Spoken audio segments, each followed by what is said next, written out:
Hello,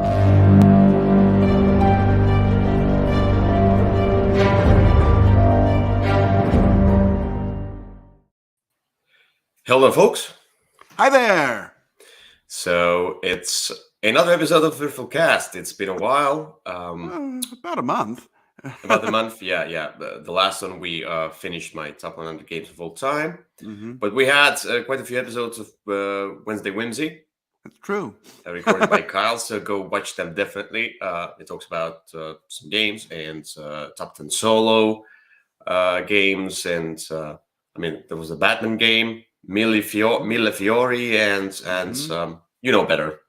I do. I don't remember all the topics, but quite a few, quite a few topics which are more recent, let's say, and more on a hot list. So definitely check out Kyle's separate podcast, vidcast, Wednesday Whimsy. Every Wednesday at 7 p.m. Eastern. Yeah. So, but for today, first of all, I want to say sorry that we've been away for a while. Kyle's been traveling the world yet again, and I've been suffering the lost voice. Huh. So yeah, that's how it's been. But we're back here. We are. And we're gonna do the usual episode. Finally, Whoa. It's been a while. Yeah, it's been more than a month when we did the usual episode, because I think we did a retrospective and we did a top 10 games of 2021, which was like totally just these top 10s. And without further ado, I think let's start with the first topic, which is recent plays. So, Kyle, why don't you start? Okay. And yeah. So a recent play that I have been playing a lot of lately is the brand new Massive Darkness 2. I think the full name is Massive Darkness 2 Hellscape. So what this game is it's going to shock you, a sequel to Massive Darkness. Massive Darkness was a dungeon crawl game that came out, I think, around 2017. I don't remember exactly, but you have you have a hero, you're going through the dungeon, you're fighting monsters. This game is kind of the same. In fact, I don't remember Massive Darkness 1 that well, but it kind of feels the same. You've got a hero, and you're going through a dungeon, and you're fighting all kinds of monsters that are going to show up. It's kind of like a sequel to Zombicide almost. The rules have a lot of the same feel, but there's some of the things about Zombicide that I don't like aren't in this, which is good because I don't like those things. But it's a fairly straightforward dungeon crawl adventure. But what you're doing is, as you are advancing, the monsters are advancing as well. And so, it sort of levels up as you level up. The thing I like about this is that the heroes are all very, very different. Each one has its own different kind of mechanism that it's going through. There's a druid and he's changing forms. And so, each turn you can change to a different form and have some sort of special ability that's stronger. There's a wizard and he's casting spells, obviously, but you've got this little table, and each time you cast it's got 4 spots on it. And every time you cast a spell, it's going to rotate to the next one. And if you want to cast a spell more than once, you've got to spend a lot to keep going and keep this wheel going around. There's a rogue that's drawing tokens from a bag that give bonus actions. And it's just a lot of different things that are going on, but it's a really interesting game. It's obviously very lucky. You're rolling dice and fighting and doing things like that. But it's a great adventure type game. And it's kind of interesting. You'll see on that board there, the characters are trained to fight in the shadows. And so if they're in the shadow spaces, they can they have an extra die that they're going to be able to use, but then other abilities only work if you're in the light spaces. So you've got to kind of manage where you're going to find things. I mean, it's not going to blow the doors off of dungeon crawls, but if you like that type of a game, this is a good one. I've really been enjoying it. Massive Darkness 2 Hellscape. All right. Not something for me. I didn't think it was. Did the Massive Darkness 1 be like it wasn't it? I mean, it wasn't successful as I remember. Oh, it was. Oh, I mean, it was successful. Okay. I mean, I have it. I know it was. I know it was successfully funded and delivered. And I played. There Oh, was a time period where I played it a lot, I see. Maybe, but maybe it's I'm just just. kind of, gone into the closet and not come out. I have no problems with Massive Darkness 1, and in fact, this comes with a conversion kit.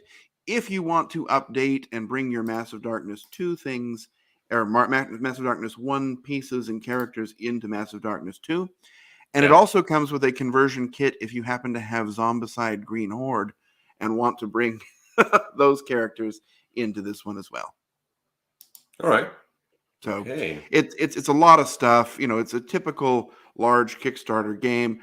But the good thing about this one is most of the different expansions are just different monsters, and you can just add their cards to the deck, and then they don't add any special rules other than what's on the card. So it's really easy to expand. Okay. All right. So my recent play is something I'm being introduced to during the cruise. That's a cruise Uh-oh. this year, and I played it 2 times in a row. I really liked it, and then I couldn't get my hands on it because it was. Maybe the European distribution wasn't like ready yet, or it was out of print, or whatever, But then I got it with the expansion right away. So this one and the expansion, like, okay, I'm gonna buy both just in case the expansion goes out of print as well. And that's Paleo. Oh. And yeah, so recently I played Paleo, which is a cooperative game during the Pale- pe- pe- how do you say that? Paleolithic? Yeah, Paleolithic period. It's so hard to say that. I And didn't have a problem with yeah, it. and so you are totally cooperating, and you have Yeah. this kind of a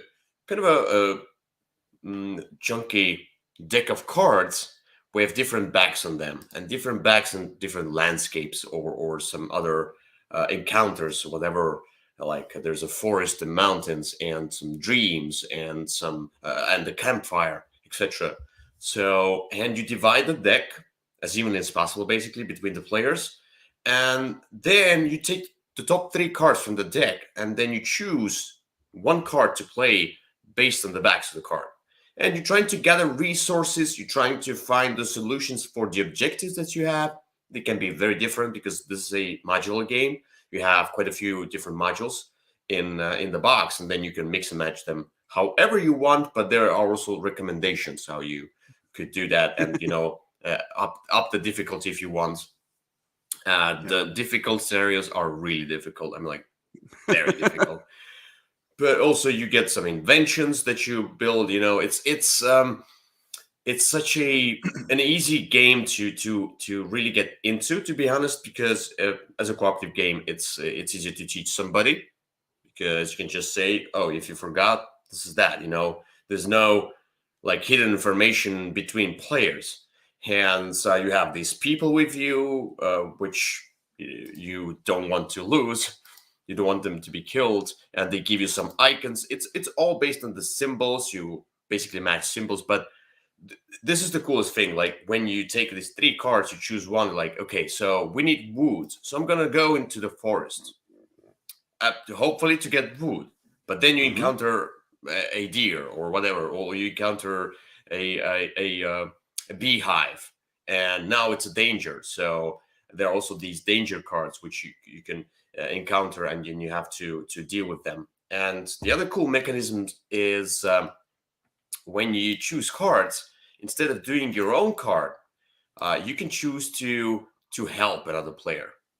Usually. And usually, because because then you combine your items, and then you combine your symbols, etc., and you can help each other. You can divide the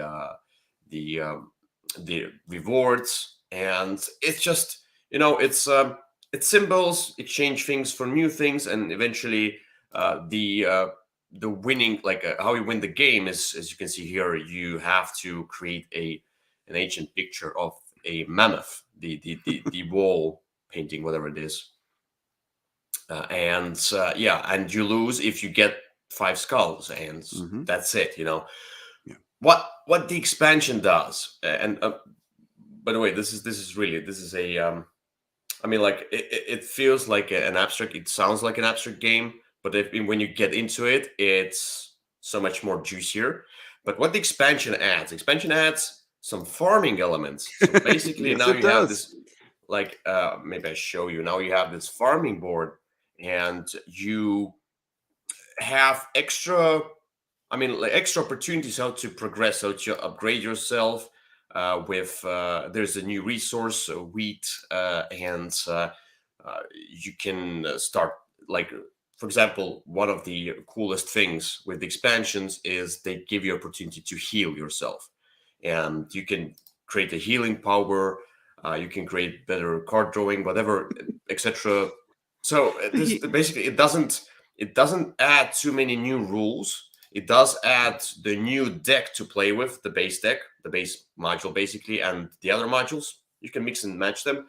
I would never play without the expansion because it just adds more different things you can develop in order to progress in the game. So I just really like this expansion board. So when Yeah. you played with the expansion, was it an English version? Yes. Oh, okay, good. Because mine's in German, but Mm. that's I've been enjoying. I enjoy the base. I mean, I was really taken by the base game, and really taken by the expansion. I think they're both great. There's also, in addition to the expansion, there are two more scenarios, but I think those two are only available. One about like killer birds, and one more, and I Oh think they're only yeah. available in German. Okay. But Yeah. There are some mini kind of yeah, promotional items things, but yeah, yeah. I mean, the art is fine. Everything's fine. it's I okay. mean, it It just works. it works. Yeah. But I really like this idea of this kind of exploration feel Yeah, with it's with the cards. It's amazing. Love it. and I was considering it for the adventure list today, but ultimately went with something else. But it's a really Hmm. nice game that works well with it's very easy to teach and play. I've really had a great experience. I will admit that some of the scenarios, depending on what you mix together, right? You're going to put two modules in each game, or sometimes three. Uh, some of them can be very difficult. Oh yes. We went with one, and we like like we understood that we were losing, and we're losing right away from the start. But it was still fun to try, and we kind of Whereas got near the the first module, sort of the basic one, I almost always win now. I mean, the first couple of times maybe I didn't, but now I the kind of first know one. where yeah, the very first one, right? Oh, it's easy. Yeah. it's yeah, it's become easy because once the game has a nice sense of discovery, because as you go through, you sort of learn, okay, these are the ways we're going to get those five cave Hmm. pieces, the painting pieces, right? I know that there's one on this card with a lion. I know that there's one, buried on a card that looks like this on the back. And so you sort of start to figure it out, and you can Yeah. streamline and focus yourself. Yeah. And Yeah. during the game, that happens naturally, right? As you sort of go through Hmm. that deck the first time, you're learning what is and is not a good idea to to uncover. Yeah. I mean, we so during the cruise, I played the first scenario, which we won with Hmm. Victor, and then we played the third. We Okay. skipped the second. We're like, okay, let's up the difficulty. And then I think later on, I played it like 3 times in a row, by playing, I think, one or two scenarios without the expansion, and then adding the expansion, or Hmm. something, or just one scenario with the expansion, then adding the expansion, playing the two expansion Yeah. modules, whatever. Yeah, I was like enamored. Like, we played it 3 times in a row. Just we couldn't stop. It was so much Yeah, fun. it's a special game. I really like Yeah. it. All right, so let's get to the next topic, which is Cult of the Old. Okay. So, Kyle, what's your Cult of the Old? So, the game, which is at least 5 years old. Yeah, and this game I'm pretty sure is 5 years old, or more. I played it recently again when I was in Turin. I brought it with me because it's pretty easy to teach people. The game is Medieval Academy. Oh, Okay. Yeah. And this is an ancient drafting game. Um, and so what you're doing in this game is, like I said, it's a drafting game. You're going to shuffle up the cards, deal everybody 5, and then keep passing them around. Choose one and keep it. And then you're going to have a set of cards, and then in turn order, you're going to play them. And you're not going to play. You've got 5 totally after the draft, but you're only playing 4 of them. And really, what the cards do is they move you up on different tracks. And then you're going to resolve the tracks. Some tracks score every round. Some tracks score only kind of at a halfway point in the game. Some tracks score only at the end of the game. Some give you positive points. Some give you negative points. And you're just sort of balancing, what you're going to work on. And like there's that dragon track there in the middle. And that can give you a lot of points, but it only gives them to you at the very end of the game. Some of the tracks are going to reset after the midway point in the game. It's a very straightforward drafting game. The art is really fun. It's kind of the cards go from 2 to 5 in value, I remember, and like for example, there's this knight fight. There's these knights fighting, and if at the 2 he's like the armor doesn't fit him, and at the 5 he's really strong. So the artwork kind of is progressive between the cards. It's a fun game, especially if you have people who don't like a lot of rules, because the rules are extremely straightforward. But it still gives you the drafting experience done well without a whole lot of rules overhead. I had a great time with it, and it really holds up well even after all of these years. Okay, so yeah, I don't think when did it come out? 2014. Okay, so yeah, that's definitely 5 years. Yeah, I remember this, but maybe I just saw it on the table, and maybe I wanted to play it, but didn't eventually play it because I'm not into drafting games that much. But it was a long time ago. Like maybe I was about to play it and then didn't. Like I feel like I almost played it. It's like that. That's a great story. I think you should license that to get this. How much you charge them for the movie rights to that story? I mean, I think I almost played it, but then I didn't. Yeah. No, it's. I mean, look, if you don't like drafting, it's not. That's all this game is. But it's a really good game that holds up well after all these years. Yeah. So my Cult of the Old is something I've been talking a lot about, but I managed to look at my list of all the previous Cult of the Olds that I've talked about, and that wasn't the one. And I feel this game needs to be appreciated for its simplicity, not for its theme or artwork, but for its mechanisms. Yeah, that's called Barony, and I wanted to highlight Barony. Yes, so you can see, yeah, it's so exciting. Yeah, that's where I saw Barony for the first time during Essen trip, and I think there was a designer. I think Mark Andre was there. Mark Andre is the one who made Splendor. Is it the one? Yeah. I think so. I don't remember, but yeah, he's the Splendor guy. Yeah. So really clever ideas, And as you can see, the board, yes, it's so much color. Yeah. Wow. Amazingly looking game. But to be honest, once you start playing this game and you put out these different castles and wooden meeples, these are like chunky and really cool wooden knights and meeples and so on. As you can see, I really like these shapes, and these are like a little bit of that 3D element, like two pieces glued together. I really like that. But the game itself is just to control the territories and collect the resource tokens, which are like power tokens, and then you spend that power in order to move up the track to become a king or something like that. It's like to become the most powerful in this empire. And there's no text anywhere. It's language independent game. It can be played in 30 minutes. It looks big, but I mean, like it's very abstract.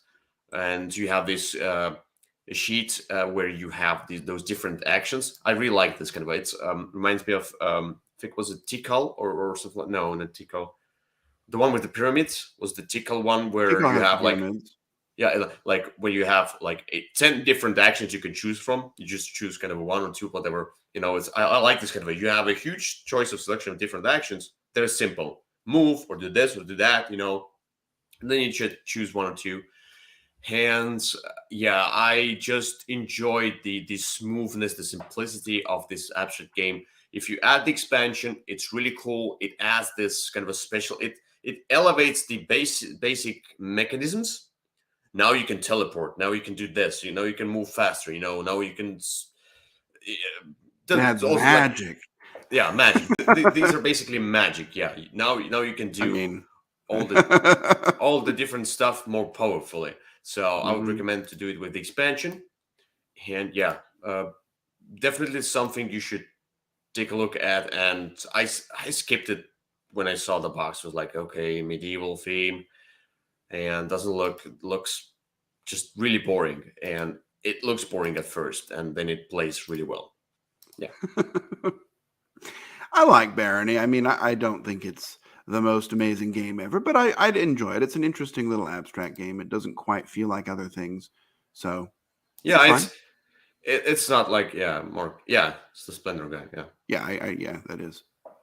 So yeah. All right. Let's get to the next topic, which is funky components. Okay. So, a game recently arrived, and it was one I was very excited for. It was on my top 10 most anticipated games of 2021. Did not come out in 2021. It came out recently. That game is Burn Cycle. Now, in Burn Cycle, there are a lot of interesting components. There's 3 that I've brought to show you today.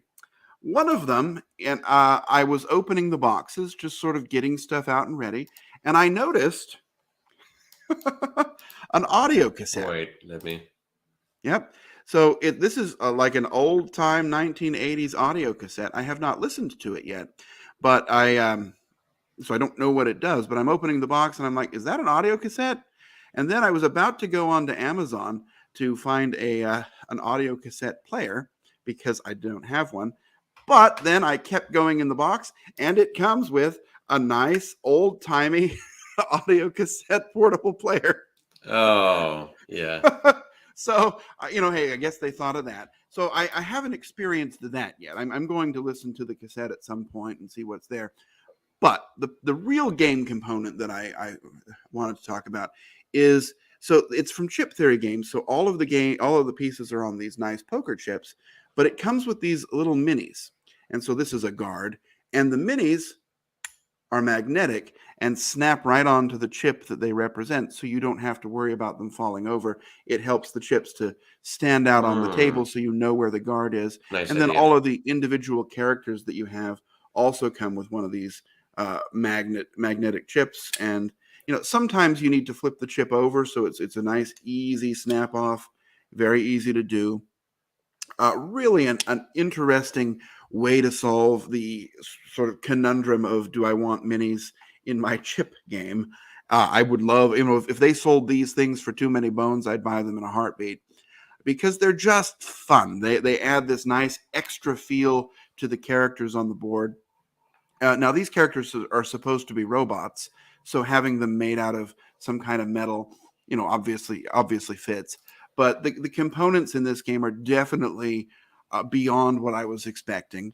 Definitely was not expecting to find an audio cassette anywhere. Yeah.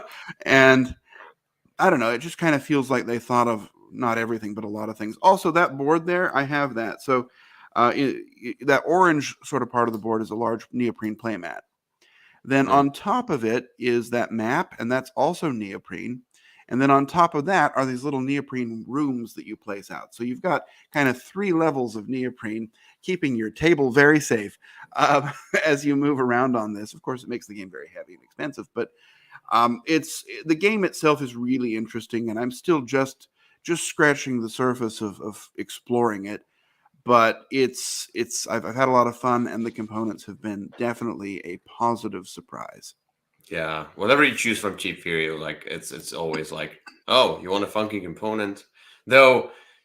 it's their standard now. I don't think it's funky anymore, but because you Well, expect I them mean, to do that. the But the, the this one was funky, neoprene, yeah. yeah, the neoprene and the chips wouldn't have raised. I wouldn't have batted an eye, but these little brass mag minis are just so fun and so unlike anything I've seen before. Yes, this is really cool idea. To be honest, it's not just funky; it's useful, It or is. it's yeah. So for me, it's something extremely simple, but something I wasn't expecting from the game that I bought for a really low price. I mean, like it was a big sale, like 50% off, and I was Oh, like, okay, let's try this game, and it was like basically language independent. Sounds cool, very colorful. The game is called Numa, and yeah, I don't own this game anymore because I felt like it wouldn't last very long in my okay. collection, and so it would be cool to have an expansion because this is a cup building game. It's like a deck building game, but with cups. And so let me see if I can find the cups. You can maybe see from there. And these cups come from the box right away. Let me see if I can find. Yeah, they're Okay. here. They look like usual cups you can drink from, and you might try to drink from them. But I mean, do you want to? Yeah, as you can No. see here. Um, okay. Yeah, they are really fun, and the game itself is that it's a cup building game. You put the gnomes into cups, and there's worker placement, and then you draft gnomes from the cups, and then you kind of eventually you try to grab more different colors of gnomes, etc. And that's why I felt like the expansion could add even more, like the magical gnomes, etc., and more things to do. Ooh. Yeah, but there was some kind of a difficulty with the distribution or something with the production. I don't know. You can see the cups here. Just really cool. They're plastic. They're really easy, like to handle.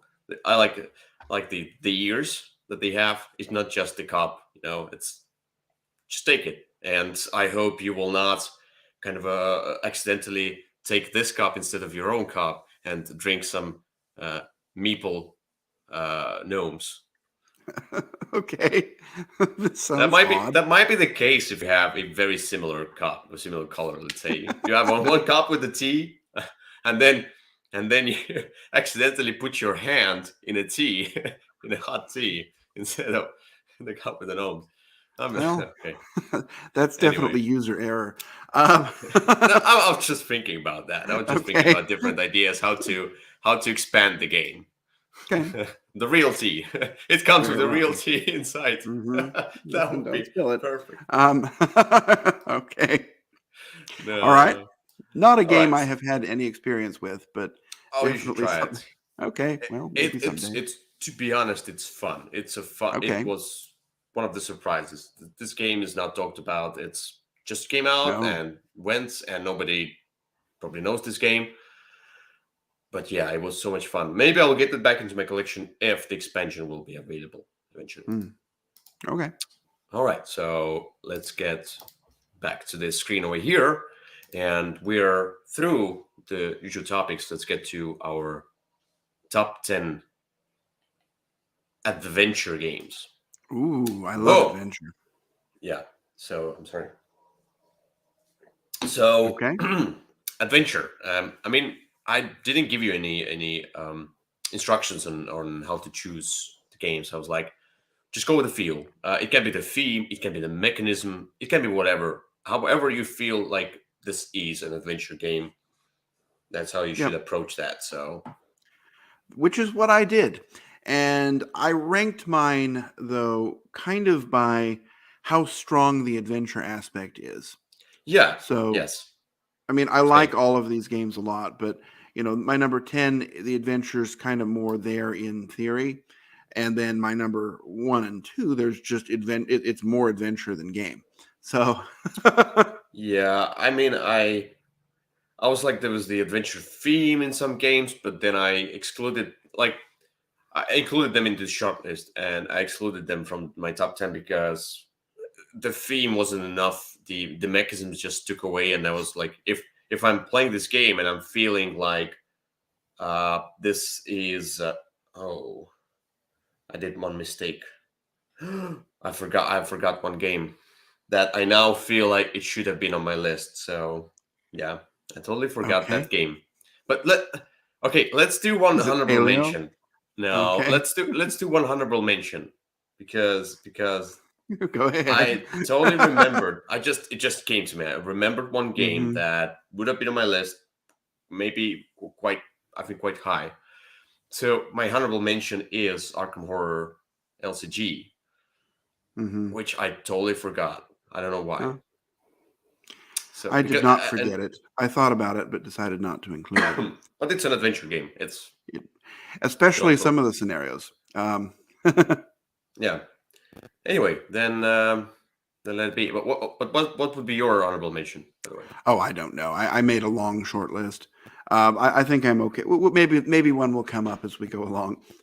Oh, I see. All right. I All don't right. know. All right. Then let's get to number 10. Okay, let's go.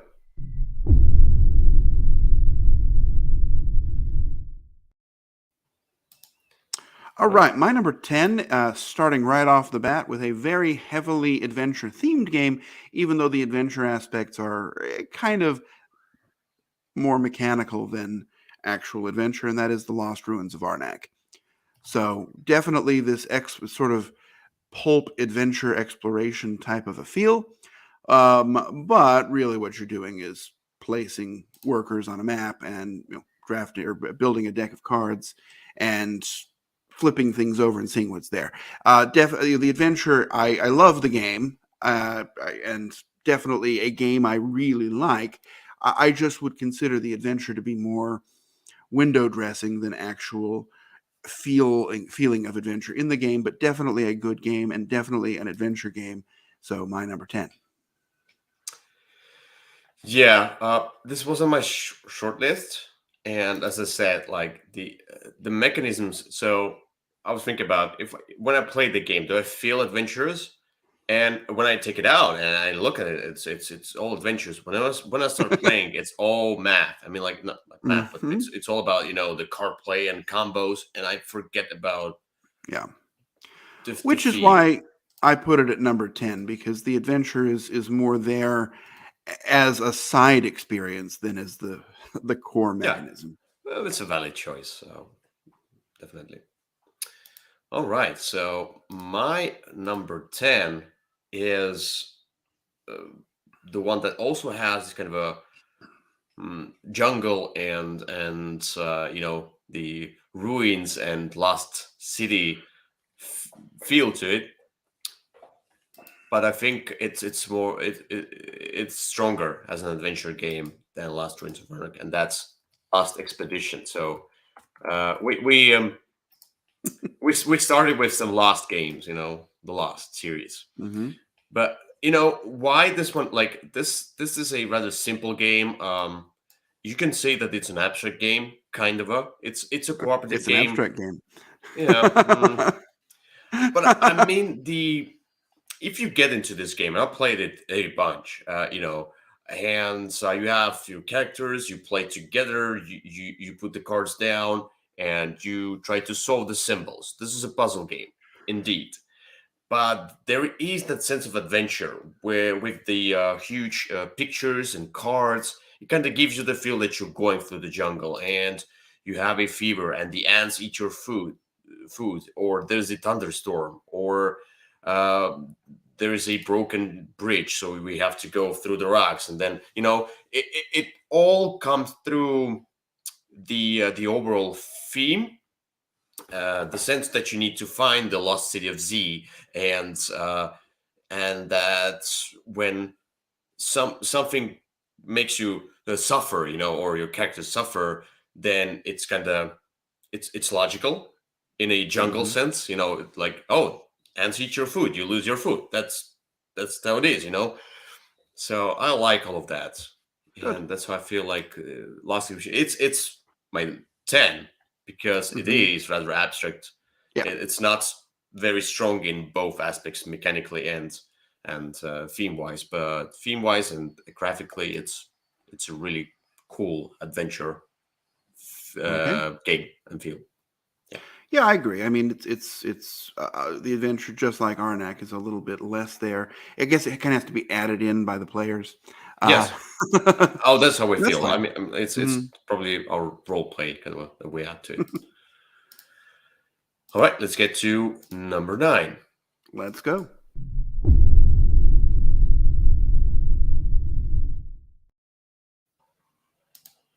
All right, my number 9 is a newer game, and it again the adventure aspect's a little smaller, but it kind of just has an adventure feel to it. I've talked about it on a Wednesday Whimsy. That game is Dead Reckoning. Dead Reckoning is a pirate adventure. You're on the high seas, you're a pirate, you're sailing around exploring things, especially if you add the 2 expansions in, they add some sort of like more story moments, some sort of spooky things that can happen, discoveries you can uncover as you play. But really, what you're doing is building a crew of pirates, upgrading them, upgrading your ship, going out, exploring. I mean, there's sort of the sail out and flip over tiles piece. But really what it is this card crafting system where you're making a set of 12 cards better as you go along. You're always going to have 12. It's just upgrading them in such a way that they're going to do what you want them to do. And there's a lot of different ways you can play, a lot of different strategies you can try, things you can focus on. Again, the adventure itself kind of feels like it has to be added by the players. That's the cube combat thing, which is really kind of fun.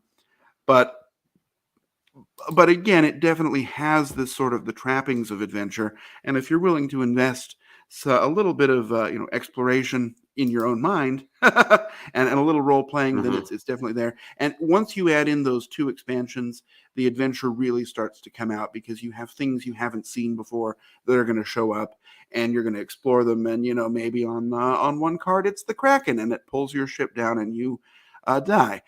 Or maybe on another one, it's some sort of ghost that's going to come and possess you. So there's kind of that kind of experience to it too. Really a lot of fun.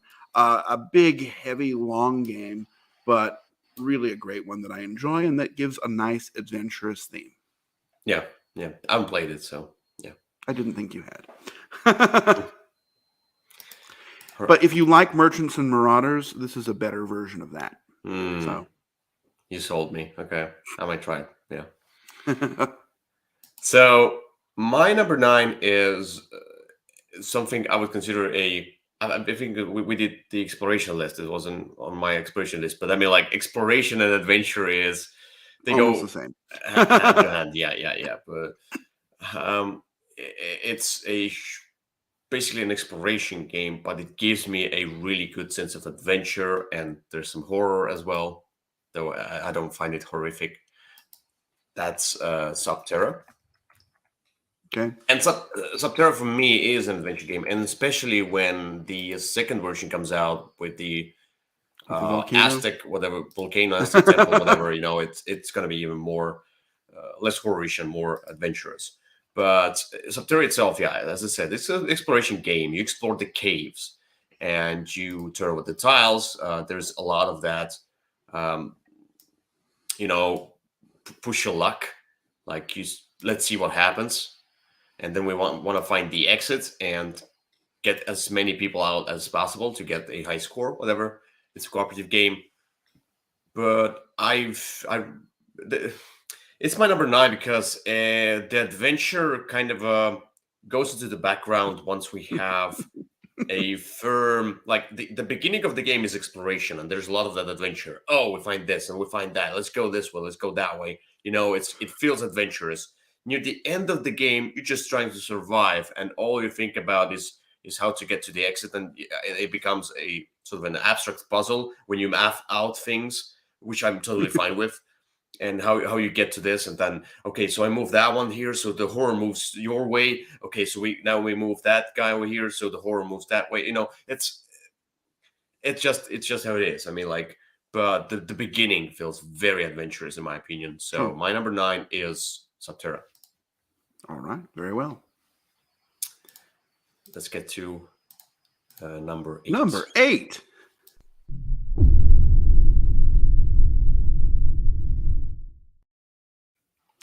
All right. My number 8, again, I did these in order of not how much I like the game, but how much I feel adventurous about it.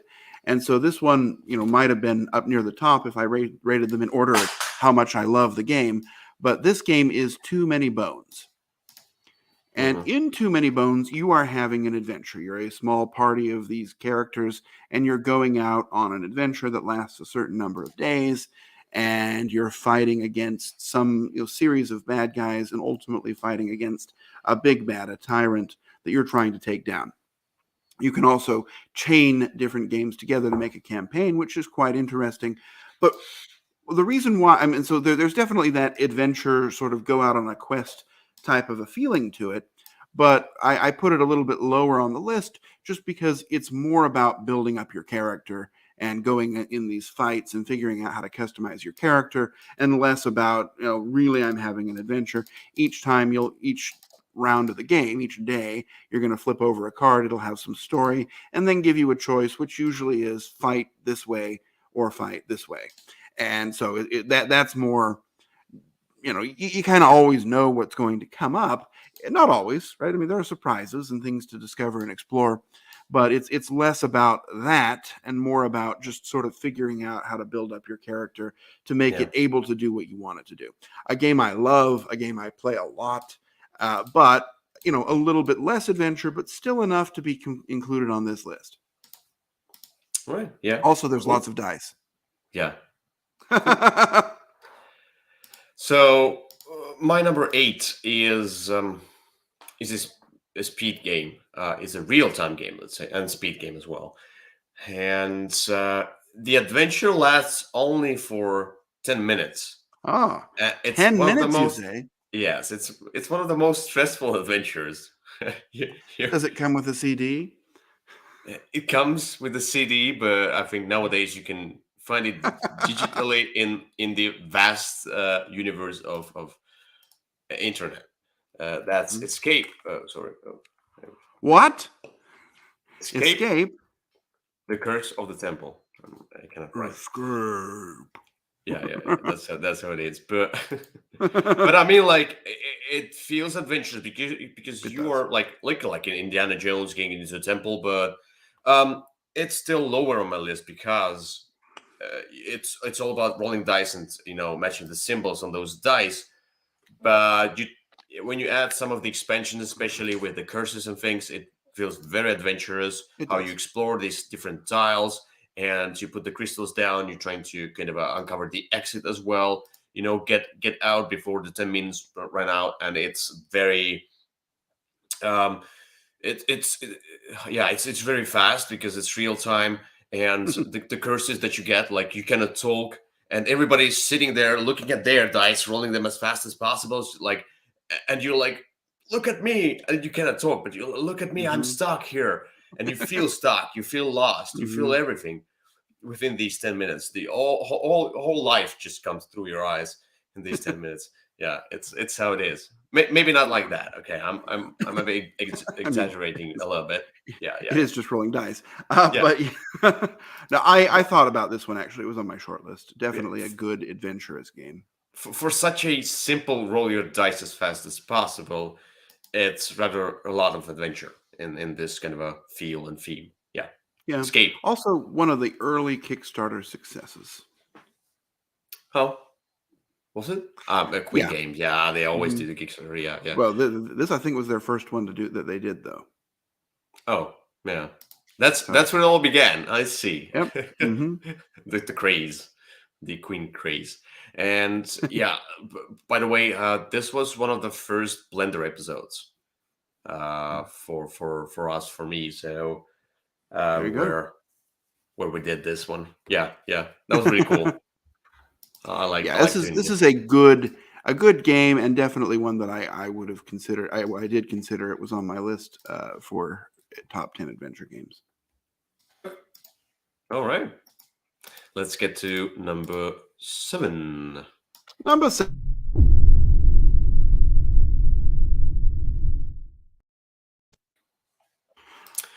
My number 7 is a game that we're starting to get into games with a lot of adventure feel in them now.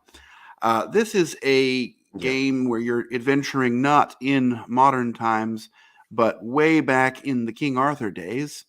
This Oh my game god. is Tainted Grail. Okay. And in Tainted Grail, it's all about this adventure, right? You are a Yeah. character and you are going out exploring this land that's sort of covered in a strange fog. And you're going through this story. You don't really even know what you're doing, but you're going to kind of figure it out as you go.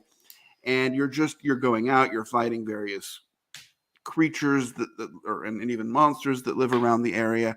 You're exploring kind of almost a seventh continent type of an experience where you're going to flip over these cards and match them up in a specific order, and then you'll take actions that are going to explore them, teach you something else. You'll flip over the card, read some story. It's a lot of adventure. A lot of rules, right? This is a very rules-heavy game, a very difficult one to teach, and a great game to play alone. It was on my top 10 solo games list. But really a great feel of exploration and adventure in this sort of Arthurian legend time period, but not necessarily the classic version that you know. I mean, all those characters are going to show up at some point, but they're going to show up in their own sort of weird twisted versions, and it's a great experience. The mechanisms kind of take a back seat to the story here, and I really enjoy it. I've had a great time having these adventures. All right. Yeah, I've not played that one. So. Yeah, and I don't know that I can recommend it to everybody because it's a big game, it's expensive, and there are a lot of rules to internalize. But if I you would like like this kind of a that. I'm game, sure I'm gonna like that. Yeah. well, if you like this if you like Seventh Continent or that type of a game, then this one is definitely a natural fit for you. All right. All right. Yeah. So my number 7 is something you might not consider an adventure game, but it totally is, through the theme, through the mechanisms. Everything for me feels the adventure because you are taking your party and moving forward through the vast, icy wastelands, to reach the one and only Aurora, the last ship, which Okay, is going to the South Pole or whatever. I don't know. who knows where it's going? Yeah. So yeah, Last Aurora for me is an adventure game. It's a post-apocalyptic world, and you gather your party of people, and you use their strength in order to visit different, kind of locations, which are, where you can get resources, you can get, new upgrades for your truck, extend your truck. You can get new heroes, new people. So it totally feels like, and you're moving through this map in order to reach Aurora. You fight the Marauders, and yeah, it's a race game kind of as well. And I don't Oh, know, it's just, the whole premise. I like, upgrading um, my truck. I like the whole mechanism. This is a Polish version. I like the whole mechanism of exploring with your people, and you can get contamination, etc. You have to deal with that as well. And you can see, yeah, you can get some weapons. You can, like, build weapons on top of your truck, but you can also build extra fuel tanks. And like everything how you manage this, it's all great. I love that. The only problem I have is that I really feel like this game suffers from the lack of the expansions.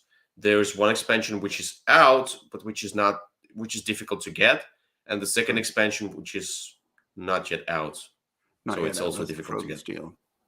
Yeah, and then there's a third expansion, which is upgraded components, which I think you see there. And I happened to find myself in a game store in Turin where they had that, and so I bought that. Oh, cool. Yeah, yeah, yeah. But I mean, Because I think like, it is an Italian game, so it felt appropriate. Aris, is the yeah, yeah, they are. But the second expansion, if I hear right about that one, it should add more story and even more adventure. So with the second Oh, expansion, it should become even more adventurous. But I think you agree with me that it is an adventure game. yeah, it wasn't one that I thought of, but I can see it, right? You're having an adventure, why not? Sure, but it's an interesting game that I definitely came around on. I wasn't interested in it when I first heard, but after I finally tried it, I really enjoyed it. So Yeah. All right. Let's get to number 6.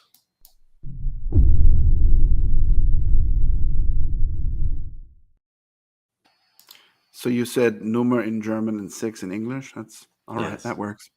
I like how Würfel reviews. Uh-huh. It's Very we go well. international. Yeah. Got it. Combine the two worlds. Yeah.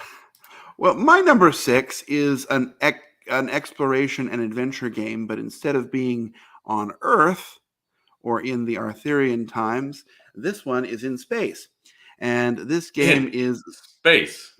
in space, yes, but it's not Clank in space, although I thought about Clank. This one is Zaya, Legends of a Drift System. This In one's space. all about the adventure, right? I mean, the rules are kind of light on this game. It's more, it's very open world sandboxy. So you're kind of going out and you can pick how you're going to move, how you're going to score your points, right? You can do it by exploring things, by going out and seeing what's in the galaxy. You can do it by fighting, taking down pirates as a bounty hunter, by moving things about and trading and selling. I mean, there's a lot of different things going on, but it's just this really interesting space adventure. I mean, there are a lot of games that take place in space, and a lot of them have sort of flip stuff over and see what happens. But this one really feels like, okay, I'm having this wild adventure in space. I also considered Firefly the game, which is kind of right next to, I mean, it would occupy the same slot for me. If I want a space adventure, it's one of those two. And I just really enjoy Zaya. It was another early Kickstarter success. Definitely a lot of rules going on and a lot to internalize, but really a very exciting and fun Mm-hmm. adventure in outer space. And of course, it's, fictional outer space, the places that don't really exist, but that's okay. You can have imaginary adventures too. And Yeah. I mean, you this can fly is into the sun. yeah. I haven't played this one. As I hear that it has quite a few rules and the rule book is not the best, and that it's a space themed game. It doesn't look good for me. Ugh, it feels like But it really outdated. is. Well, I mean, it's been around for a while too, but it actually, especially, I think, with the first expansion, they kind of fixed the way the rules were presented. Not necessarily fixing the rules, but they're a little bit better organized now. Yeah. Uh, it's a huge table hog too. No, But I if mean you like yeah. want just sort of this adventure in space, this is the first game I would think of to go to. It's just Yes. there's a lot of exploration and fun and adventure to be had here. I mean, the most obvious choices are sandbox games or some of the dungeon crawl games are usually adventure games. So it's Hmm. it's your obvious choice here. But all right, so my number 6 is something you told me that during the recent plays you said it is an adventure game. So you already agreed with me up front, Hmm. Okay. and it is Paleo. Yeah, Okay. I didn't say anything at that time, but yeah, I feel like this. I mean, it is the mechanisms are somewhat abstract. You need to match the symbols. I already talked about this during recent You did. plays, but The adventure the here is surviving. yeah, the adventure and yeah, it is surviving and it feels adventurous because whatever you encounter, especially when you play some of the modules for the first time, there's a lot of like exploration. Exploration is adventure in a sense, and how you like the cooperation is cooperation, whatever but like let's go to the forest, let's go to the mountains, let's get to the campfire, do that, dude. Let's find out what the dream is about. It all feels very adventurous in a kind of a thematic sense, or I don't know. It's just the whole feel of the game is adventurous, and some mechanisms really help that, like this card system. Everything else is Well, just matching symbols, so it's rather abstract. Who cares yeah. about that? No, Anyway, I agree with this. I mean, I considered it, but did not put it on my list. But yeah, it's a good exploration and adventurous feel. Although it's kind of sad that your only goal is to survive That's long enough to make a painting. But but hey, you definitely have your adventure there. to each their own. They didn't have a TV and Netflix at that time, so I mean, they maybe had they did. They to. just hit them well. Uh, What? What is happening? Okay, I've let's get seen to the number. Flintstones. Let's get to number 5 before it gets ugly. Okay.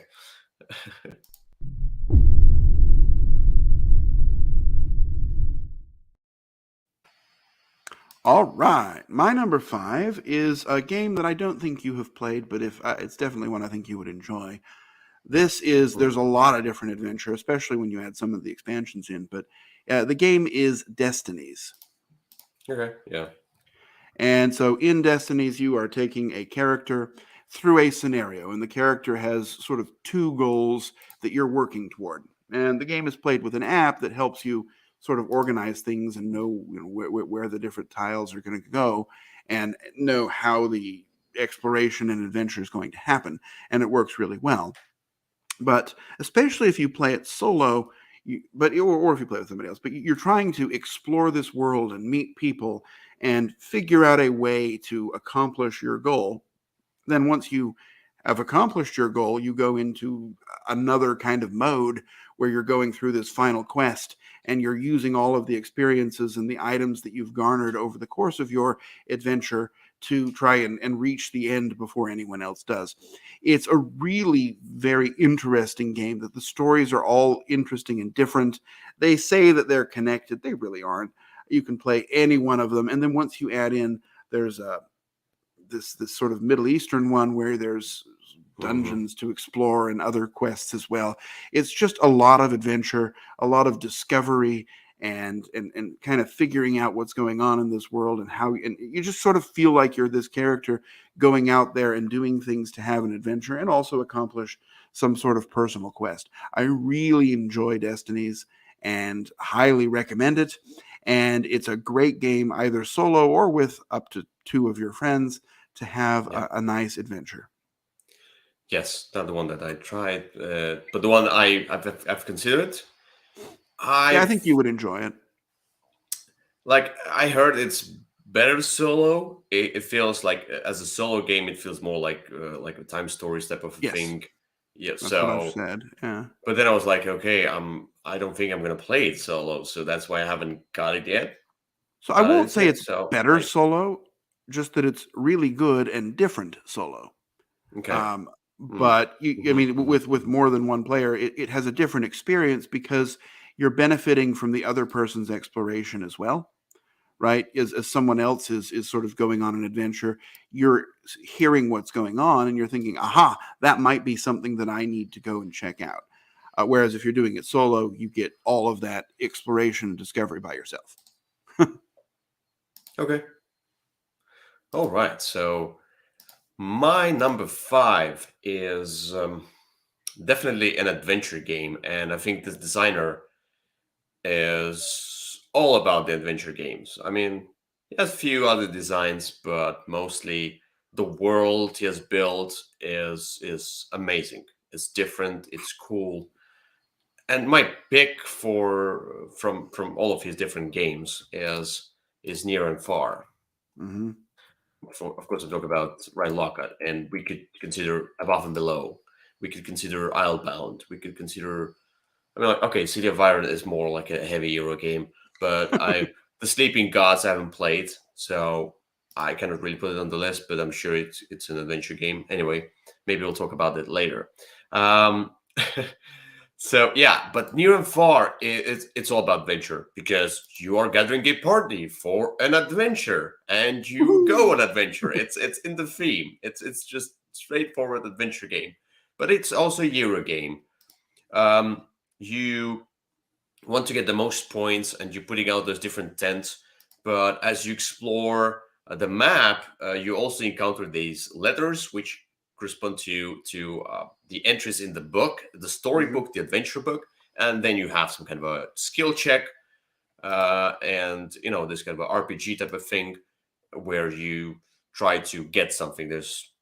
You found a robot, so you try to repair and calm the robot down, and or you want to destroy the robot. And there are some, kind of a consequences, because if you play through the campaign, like for example, if you choose one finger over the other one, you mark down another entry. Like it says, mark down this entry, and if it comes up, then read that one. So now, as you repair the robot later on, it comes back and saves you from the wolves. Whatever, I don't know. I'm making this up, Sure. but it's how it is, and I like the whole mechanism. I would never play it without the expansion, Amber, something Amber. Minds?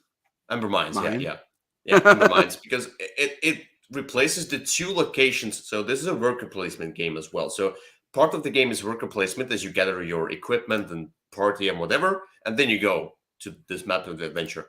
And it replaces 2 of the worker spots. The first one was the just very boring Amber Mines. Now it's real mines. Now you go exploring to the mines. And the second one is some magical cards, whatever, that you get some special magical items. So, which is cool. I always like some magic in games. So, Near Far is an adventure game through and through, although it's a Euro game. Fair enough. I definitely considered this one for the list, but it's a good adventure that you can have. It's a lot of love, a lot to love here. And if you play it as the story, there's 2 different kind of campaign ways to play it, and those will sort of let you have your adventures in one are going to carry over to another and be a little bit more meaningful for you. So yes, that's how the adventure comes up. I think it's through the story campaign, and there's also the character campaign, whatever the different ones you can play. All right, let's get to number 4. Number 4.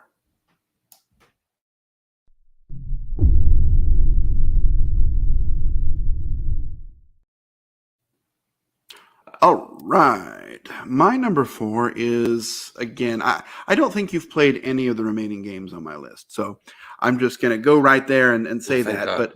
But my number 4 is one that I know you haven't played, but it is a fantastic solo game. It was on my solo list, although it doesn't have to be. The game is Hexplore-It. And in Hexplore-It, you are some sort of one of 100 different fantasy characters. And you're going through this world having an adventure. You are visiting different cities and seeing what happens there. There are sometimes possessed cities that are going to have different experiences that you're going to explore and try and find things before monsters find you. You're building out this map as you go and explore. It gets bigger and there's other places to discover. And ultimately what you're trying to do is defeat this big bad. In the basic one, it's this undead king. There's also this fairy lady in the first expansion, and then the third one is this kind of Egyptian type theme, and there's a lot of different goals that are going on there. But you're going to have these quests that you can go on. You're going to have these experiences that you're going to be able to have, and ultimately your goal is to upgrade your character, and everything in the game is going to give you an ability to do so. And the character is essentially a whiteboard with some trappings around it, and so it's dry erase. When you gain an ability, you just check it off, and you upgrade the dice by erasing and rewriting. So there's a lot of flexibility around what you can do. There's a lot of rules, and there's a lot of exceptions, and it's a little difficult to learn. But if you want a role-playing game and you don't want to play a role-playing game, this is the game for you. It's really a very fun game, and there's a whole lot of adventure. And each time you play, it's going to be something different that's going to come up. I know that looking at the pictures, it doesn't look like. I mean, if I saw that, I definitely wouldn't say, "Oh, this is a game I want to play." It looks really ugly. It looks very almost prototypey, but. Yeah. It is not. It is fantastic. It's one of the best adventure games you can have. And especially if you're looking, it's an adventure you can easily have by yourself or with someone else and have it be equally enjoyable as a cooperative game. It's any of the Hexplore-It, and there's a 4th one that's coming at some point. and you can mix them together, right? I mean, you can take each time you get an expansion, it's going to be more characters you can use in another version of the game. They're all really good and just a fantastic adventure game. The top 4 on my list are all really heavy into the adventure. So I know you haven't played it, and I know you probably don't want to, but I highly recommend it. Yeah. So despite the vomit green word, it's a good game, you say? Yeah. All right. Look, this is a game you really can't judge by its cover. I mean, even the iconography, that deck of exclamation points, I mean, that looks like clip art. Yes. But despite how it looks, and the artwork on the characters is pretty good, but it's on the back, and you look at the front the whole game. So even there's I mean, even the one area where there's artwork, it's hidden. Look, this game is not a looker, but it's definitely one that you'll enjoy if you want it's the best role-playing game that you can have that you can kind of play by yourself. Got it. All right. So my number 4 is starting from my number 6, those were the around adventure, but like 1 through 5, this is all about adventure, in my opinion. And my number 4 is the well-known game, one of the most difficult games, where same as with Paleo, the whole premise is to survive. You are trying to survive, but I mean, this is much more adventure than in Paleo. That's Robinson Crusoe. Mm-hmm. So, I mean, this is all about adventure. You are on a stranded island, and then you have those different scenarios, and some scenarios are even more adventurous than others. It's like building a fire, SOS fire. Okay, so that's cool, but like with some scenarios, there's a King Kong scenario, whatever, and Cannibal Island and volcanoes and things like even more adventurous. But it's also quite hero-y, messy rules, really bad rules, really great game. So, that's how it is with adventure games. So the bigger adventure games are always like that. Too many rules, but an amazing game if you get through these. And you use your discs, and if you go somewhere together, then you don't have to roll dice. And if you go alone, then you're risking more and you roll dice and something bad can happen to you.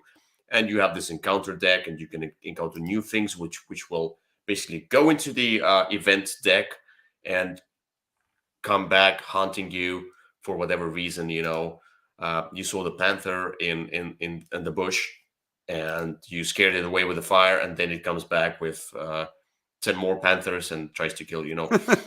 Whatever.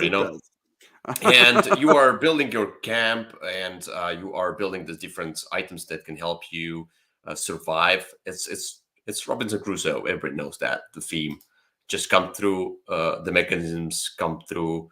Everything feels like survival and adventure together, and you have the different roles: cook and soldier, I think, and the who else was there? Not the healer, but the cook is the healer. There's some sort of a pirate character. There's a cook. There's a carpenter. A carpenter, yeah. There's a lot of characters. Mm-hmm. A soldier, explorer, carpenter, and cook. Yeah, the base game. Yeah, that's what it is. Anyway, and this should be a newer version, and then should be there was a recent Kickstarter, I think, which included some upgraded components. Game with found. minis. Yeah, with minis, and probably upgraded rulebook once again. The 10th time they upgrade rulebook. I don't know. That rulebook could use a couple more upgrades. Yeah, I mean, this game should be even more streamlined. It will not lose its adventurous theme if it will be more streamlined. So, yeah. Anyway, number 4, Robinson Crusoe. Very well. Let's get to number column. Huh? You see what I did there? Yeah. I did.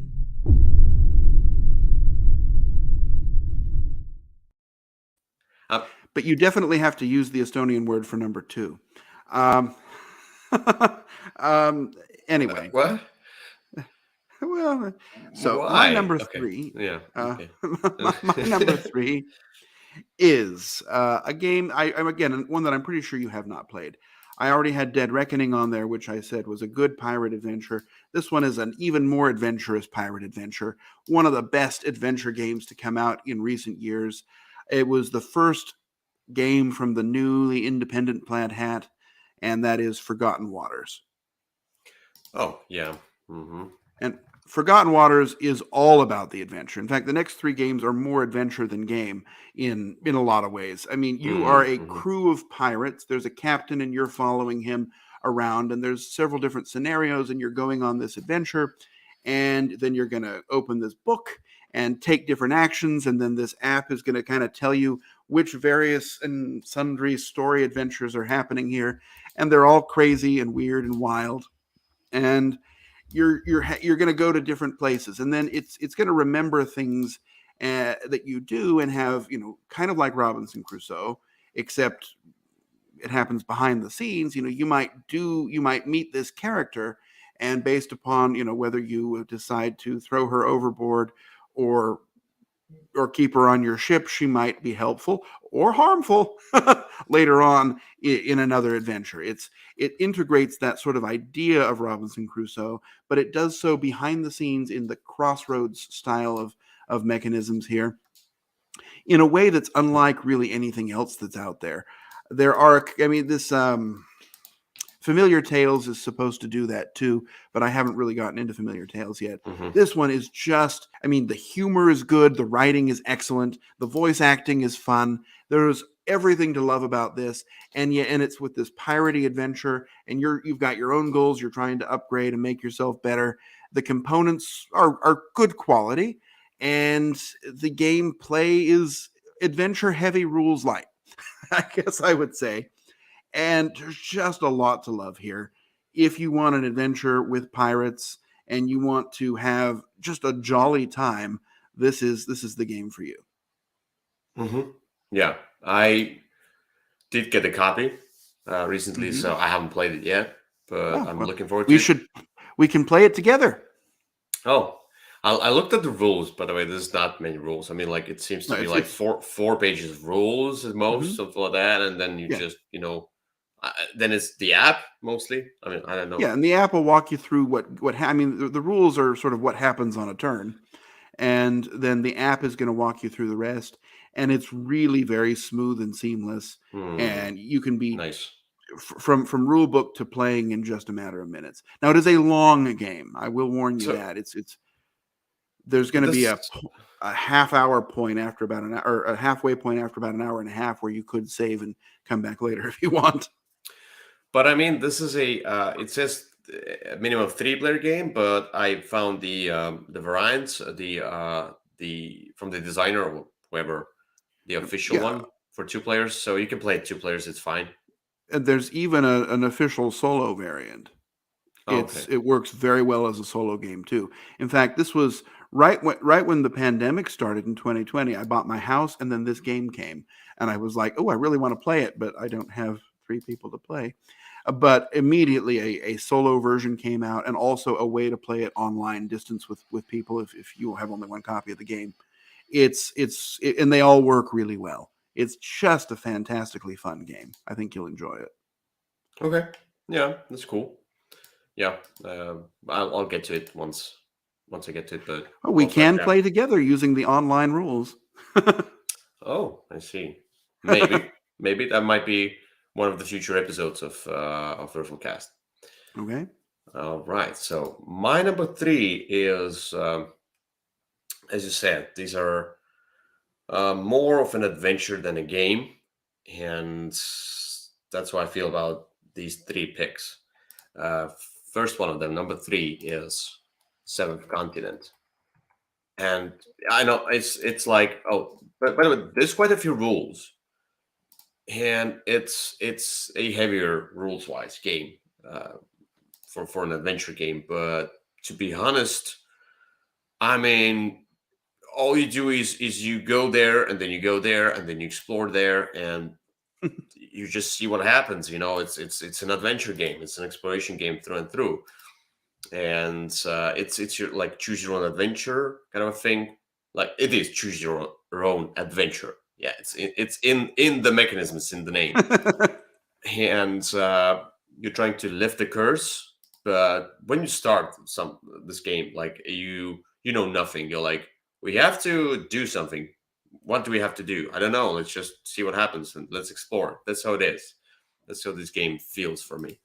And you can go up, down, left, right, and then you discover this and this and that. And then next time if you die, let's say, you go back in, you're like, okay, so I'm not definitely going to go that way because it's a trap, That's what it is. So, yeah, there's not much to say about this game. It's adventure through and through. Absolutely. One I definitely considered for the list, but a lot of the aspects of it are contained in some of the other games that I had. I definitely agree it's a great adventure game. There's a couple other games that have kind of taken, the playtime for this game is 5 to 1,000 minutes. And, and Yes, that can be a bit of a turnoff. I mean, and it can go 5 and it can go 1,000. So you just save. You can save. And it's yeah, totally fine save system. yeah, it's fine. I think it's a little bit less intuitive than maybe they think it is. But yeah, but if I'm going to have the adventure, I want to have the full adventure and not save it and put it away. Uh, That's how I but play a video game. That's how I play it video is games. I just play for an it hour is and then I go back. it's a great game. I really like it, and it's a fine adventure game. It's not on my list just because a couple other things have kind of replaced it for me, but it's pretty good. Good. All right. Let's get to Come no, on, no, you want to say it. no. Number two. Number two. Ah, boo.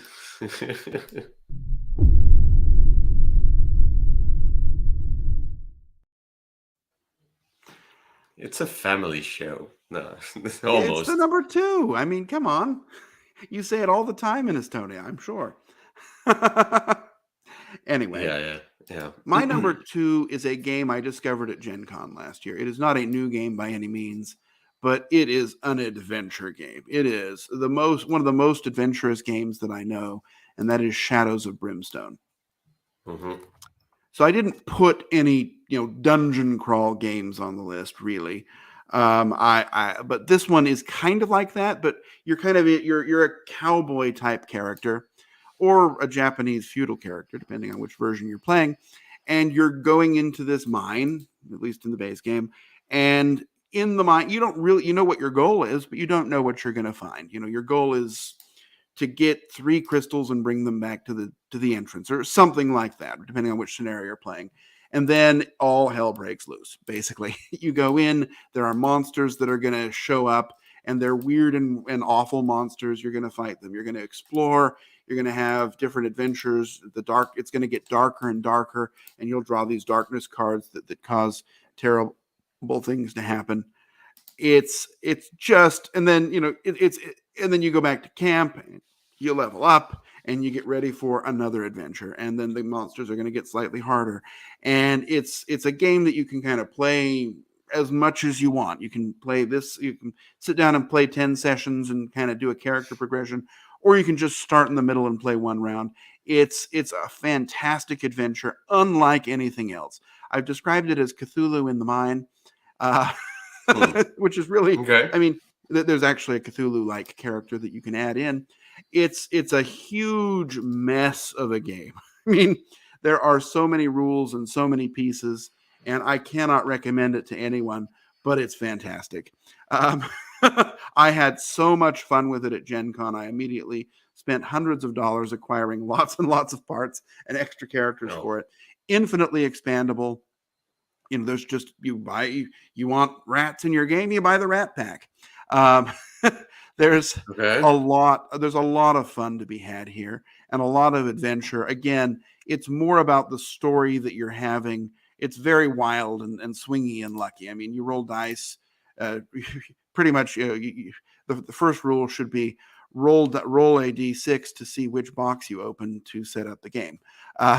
It's almost that bad, but it's very swingy and wild. Not a whole lot of strategy here. It's run in and punch things and use your abilities to the best you can. But the characters are all super different and have their different strengths and weaknesses. And you can have a lot of fun here with a lot of story. And then, there's some rules that kind of keep things going as a game. Okay. All right. Yeah. I don't think it's for you. And in fact, I don't think it's for everybody at all. I do have a nicely painted copy because Victor was kind enough to paint mine. And I left this game out for like 2.5 months, just kind of on the table so that we could sit down and play it whenever we were in the mood. All right. Okay. My number 2 is the adventure game. And when we played this one, it felt like it was like there quite a few rules, but we could look past all the rules and just enjoy the theme and enjoy the adventure, enjoy the world, enjoy everything in it. It's just like it was such an overwhelming, adventurous feel with this game, and that's Mice and Mystics. Mm-hmm. I mean, you are this like basically you're turned into mice in order to escape the prison and to save the kingdom from the evil queen, and you are just going for the different missions for different scenarios, and the whole book is a story how you progress. It's all like one big thing, one big movie or something like that, because it feels like a book or a movie. And the mechanisms are rather, it's kind of an RPG type of a dungeon crawl thing. You roll your dice for the skill checks or whatever, the combat, and you get the cards, which are like some abilities that you can use, and there's some bad things happening to you, and and the whole world of mice and mystics, is that I like the different characters, and I like how the approach to, like, these are rats and these are cockroaches and these are mice. It kind of it is implemented into the world in a sense, like, for example, we need to get to the table, and it's a real size table. How we will get there? So one of you goes on a spoon and the other one jumps on the other side of the spoon, and then you fly to the table. Like, it has this kind of a small things, thematic things that adds to this kind of a world. And I just love the whole premise. I would love for it to be, I mean, I know that now Jerry has made quite a few different ones, different worlds, and Kamanot, and you say familiars, whatever. Familiar Tales, and then there's the Stuffed Fables. Stuffed Fables, and then there's Aftermath. I think it's Aftermath. Yeah, Aftermath is a little bit different kind of approach, in my opinion. But it's still there. It's all that mice running around having adventures. It's a different set of rules, but yeah, the thing is, I'm not sure who has the rights to Mice and Mystics now. Is it Asmodee? I think they have it, because I'm very sure of that. So I think that was part of the deal, because it's sad, because I would have loved for Jerry to come back to Mice and Mystics, to this world, and just do a second edition of this game. Just, straight second edition of Mice and Mystics, not Stuffed Fables, not Familiar Tales. I don't want any of that. This like, I tried Stuffed Fables. I could not connect to the characters. I could not connect to the world as I connected to Mice and Mystics. It was just so heartwarming experience for me with Mice and Mystics. It needs a second edition with revised, streamlined rules. Yeah. I can agree to that. I'll start a petition. Let's. Okay. No, I'm kidding. Anyway, yeah. All right. Let's get to the final number. Numero Uno. Okay. I'm trying. I'm really trying. I think you should stop trying. It's going to be the last number. We're good. Okay. No more.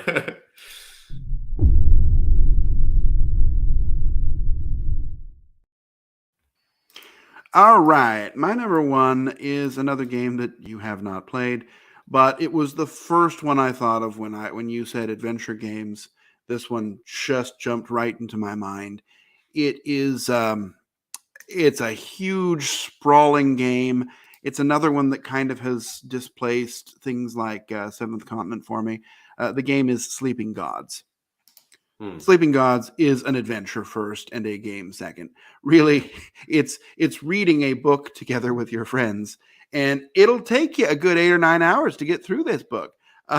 It's pretty long, but you're a crew sailing around on a ship and stopping at different islands, and then you'll have some experience there. You'll go onto the island and you'll say, okay, do you have? It'll say, do you have this item?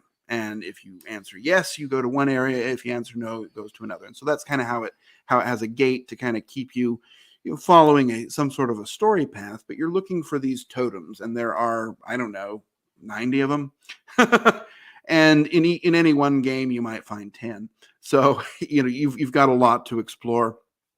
You'll sail north and south and east and west, and as you do so, you'll flip to another page of the book and have different adventures there. You can kind of do whatever you want in this game. You just sort of sail around and say, okay, this time I am going to have an adventure over here, or I know that there was something here that I liked, or you make a note and say, okay, I need keyword mysterious to go back to the mysterious island. And then if you ever find keyword mysterious, you remember, aha, I know that was there. And there's a nice way to make notes of that. So there's just a lot of adventure happening here.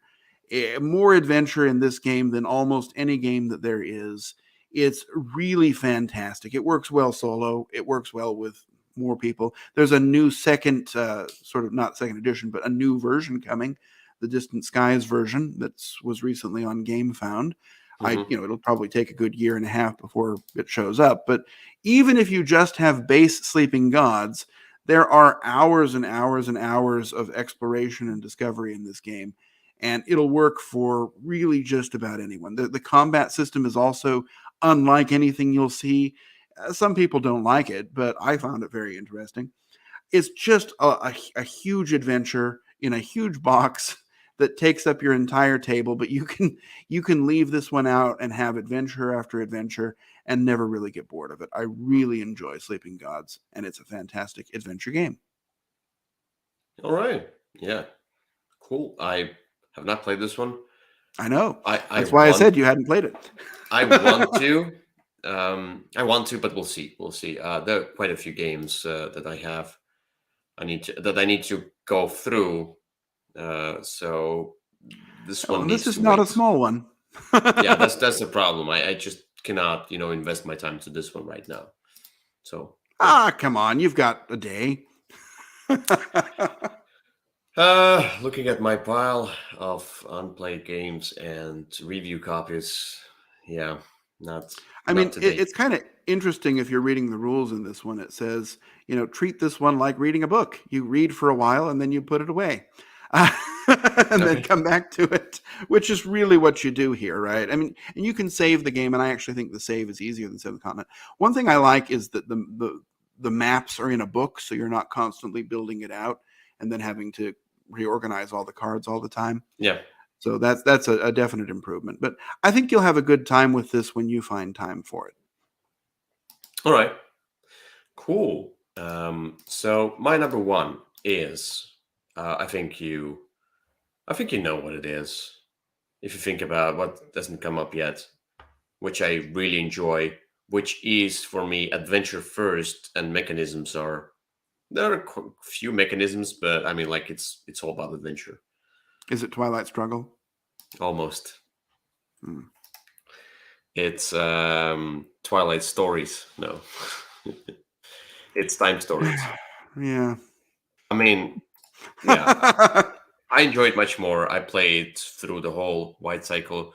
I mean, let me just there's a new blue cycle that I played. I do have the Meadow something. I remember the exact name of the expansion, but now they came up with the the blue cycle, and each box is going to be a totally separate scenario. You don't need to have a base game or something like that. Each box is a separate thing. And there's the time stories revolution, which basically adds the in between scenario RPG element where you can just boost your character, or you can get some traumas from spending too much time in time warp, whatever. It's that little bit of that RPG and story. I love trauma. Yeah. So all of that, but yeah, it's this game is all about adventure and exploration. The rules. Just go in a card, see what happens there. Okay, so there's the encounter, whatever. If there's encounter, you just roll dice and RPG style, just hit the thing and then it disappears. Get it. Yeah, but you're going through this adventure through the story. That's why I appreciate this game so much. Some of the scenarios weren't as good. Some of the endings of the scenarios were disappointing. Some of them were cool. Some of each scenario had its own bad and good things. And I think that people, when they play time stories for the first time, the first scenario, and the second maybe, they expect it.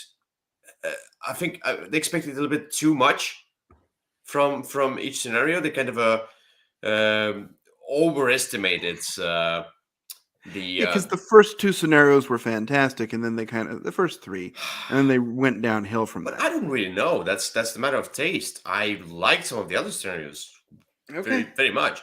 I like the Versailles scenario, Madame. I like the whole Versailles scenario. I didn't like the ending, yes, but I still did enjoy some of the elements immensely. I was like, oh, that was really cool, There were some elements in some areas which were much cooler than in the first scenario, which was Asylum. I feel like so, and I played all of them. So, some people just abandoned this game, and I played all of them. And I feel like, okay, you should I have this kind of a comparison in my head. And when I played the Hadal Project, I was like, oh, I love it now. It brought back time stories. The kind of the nuisance kind of Groundhog Day is not really there. You still will reset if you lose, but it's much more difficult to kind of lose. It's the crystal system, the blue crystal system, and I think we never reset. We went through the game as one whole thing, and it felt so amazing. The whole story and things. I don't know. It's and I'm looking forward to this Cavender Mansion, whatever, the Haunted Mansion thing, because I'm like, ooh, the Haunted Mansion. I like such themes. So Time Stories is an adventure game. It's a really cool game. Just go. I would recommend to people who abandon this game to go back to this game and try the Hadal Project scenario of this new blue cycle and see if they will feel different. I really recommend that. All right. Well, we'll see. I gave this game a really good fair chance. Not the Hadal one. Uh-huh. Maybe someday. Tomorrow. All right. Here we go. I doubt that will happen. God. Anyway, this is it. That's it. Episode 63, Top 10 Adventure Games. And yeah, don't forget to definitely watch Wednesday Whimsy, and we'll be back for more of these. And maybe, as Carl suggested, we could play a game online through probably this StreamYard and live episodes. We'll see about that. We'll see what are the technical difficulties. But technical limitations, let's say. Limitations, okay, yeah. But we'll definitely get through that, and definitely don't forget to comment, subscribe, which you like, whatever you feel you can give us. We would appreciate all of that. Okay. So without further ado, number 6. Let's go. And there you go. I said it. Just say I love cocks. Kyle? Oh, wait, We it's 2 and a we're gonna stay. be banned. We're gonna be banned. Oh, all right. But doesn't that just mean 2? Oh, you meant roosters? No, I didn't. Exactly. Any cock will do. All right, we probably My should God. stop before we go any farther. Before the channel is closed for violating the Mhm. rules. Anyway, Mhm. thank you so much for watching. Bye bye. Bye bye.